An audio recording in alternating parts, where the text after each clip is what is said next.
It's all decked out in its holiday best. Apparently, First Dog Bo is everywhere. There are 40 Bo ornaments and cutouts of the Portuguese water dog around the White House. Bo gave them all a final inspection.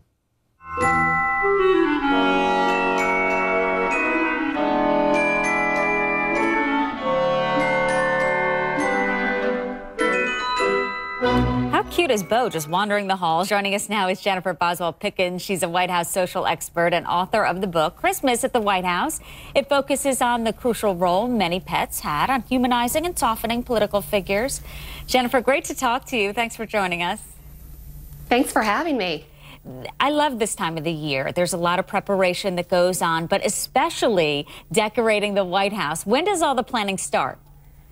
Absolutely. Well, the planning really starts sometimes even as early as now. All of the first ladies will pretty much tell you the same thing.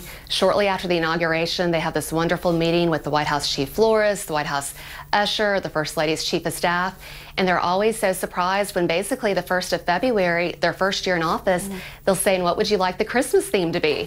So really, by the time the Easter egg roll is packed up, everything is on order and has gone firm. So, you know, Mrs. Obama might actually be somewhat thinking what she might want to do next year right now. Oh my gosh, if you think you're busy at home, think about Michelle Obama. Right. So is it really up, Jennifer, to the First Lady to kind of pick the theme and decide how she would like it to feel inside the White House?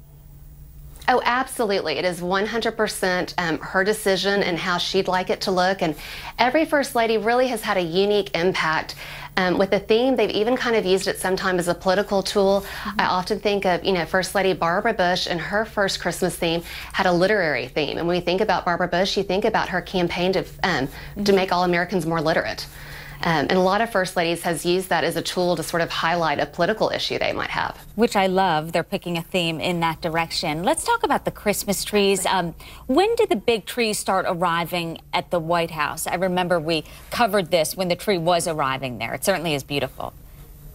Oh, absolutely. The Christmas tree arrives the day after Thanksgiving, so that first Friday, and it has a wonderful, much-loved tradition. First Lady Johnson actually is the one that helped start the tradition of how they select a Christmas tree. Before, when it had been the Kennedys or anyone prior before that first family, it was often just a friend or a family member that might know of a tree to be big enough.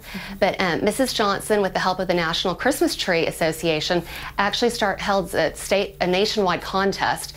Each winner of each state will then enter, and you have a national winner that presents that singular tree, and it is a beautiful tree. It has to be at least 18.5 feet tall. It takes 12 to 20 years to grow that tree.